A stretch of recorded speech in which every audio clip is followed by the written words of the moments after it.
Hello students, हम पढ़ रहे हैं कक्षा 11 की पाठ्य पुस्तक राजनीतिक विज्ञान से पाठ 13 चुनाव और प्रतिनिधित्व, जिसमें हमने पहले अभ्यास के प्रश्नोत्तर तथा अन्य प्रश्नोत्तरों के बारे में चर्चा की थी। आज हम पढ़ेंगे कुछ निबंधात्मक प्रश्न, जिसमें पहला प्रश्न है कि प्रत्यक्ष चुनाव प्रणाली से आप क्या समझते हैं, इसके गुण और दोष बताइए।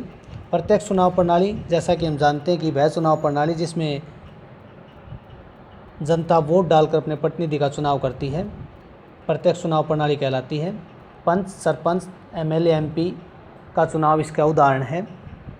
भारत एक लोकतांत्रिक देश है जिसमें प्रत्यक्ष और अप्रत्यक्ष दोनों चुनाव प्रणाली को अपनाया गया है।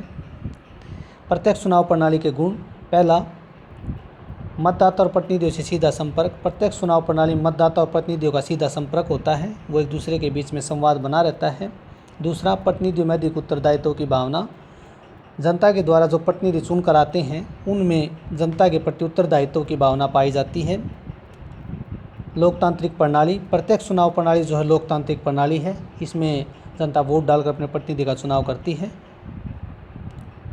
अधिकारों कर्तव्यों का ज्ञान, चुनाव के समय राजनेताओं के द्वारा जनता को उनके अधिकारों तथा कर्तव्यों के बारे में बताया जाता है, जिससे उनको अपने कर्तव्यों का और अधिकारों का ज्ञान होता है। भ्रष्टाचार की कम संभावना, प्रत्यक्ष चुनाव प्रणाली में भ्रष्टाचार की संभावना कम रहती है क्योंकि मतदाता पर किसी प्रकार का दबाव नहीं डाला जा सकता।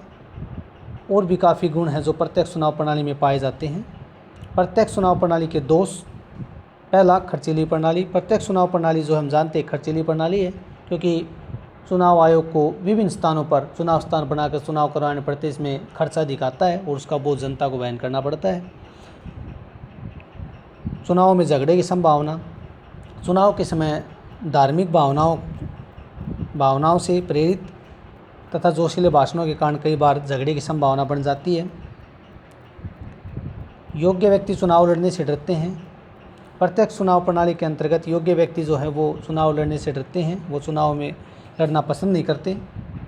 गरीब व्यक्ति चुनाव नहीं लड़ सकता। प्रत्यक्ष चुनाव प्रणाली में काफ़ी धन खर्च करना पड़ता है, जिसमें एक गरीब व्यक्ति जो होता है वो चुनाव नहीं लड़ पाता। इस प्रकार प्रत्यक्ष चुनाव प्रणाली में जहाँ हमें गुण देखने को मिलते हैं, वहाँ पे इसमें काफ़ी सारे दोष भी हैं। अगला प्रश्न हम पढ़ेंगे, चुनाव आयोग से आप क्या समझते हैं, इसके प्रमुख कार्यों के बारे में बताइए। स्वतंत्र तथा निष्पक्ष चुनाव करने की जिम्मेदारी एक स्वतंत्र चुनाव आयोग को सौंपी गई है, जिसमें एक मुख्य चुनाव आयुक्त तथा अन्य चुनाव आयुक्त होते हैं। संविधान की धारा 324 में ऐसी व्यवस्था की गई है। इसकी रचना, चुनाव आयोग में एक मुख्य चुनाव आयुक्त, चीफ इलेक्शन कमिश्नर तथा कुछ अन्य चुनाव आयुक्त होते हैं और इनकी नियुक्ति राष्ट्रपति के द्वारा की जाती है।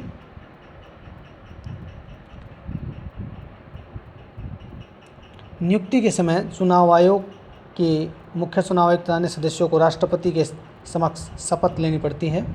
चुनाव आयोग की जो अवधि है वो 6 वर्ष की होती है। चुनाव आयोग के कार्य, जैसा कि नाम से स्पष्ट है, चुनाव करवाना, मतदाता सूची तैयार करना, चुनाव आयोग के चुनाव संबंधी मामलों पर निरीक्षण, निर्देशन और नियंत्रण करना। यह आयोग विभिन्न चुनाव क्षेत्रों में चुनाव करवाने की तिथि निश्चित करता है। चुनाव आयोग उम्मीदवारों के नाम वापस लेने की तिथि निश्चित करता है। चुनाव आयोग संसद और राज्य विधानमंडल के सदस्यों के चुनाव को पूरा प्रबंध करता है। चुनाव आयोग राष्ट्रपति या राज्यपाल को किसी संसद सदस्य या राज्य विधानमंडल के सदस्य की अयोग्यता के बारे में परामर्श करता है, इत्यादि। इस प्रकार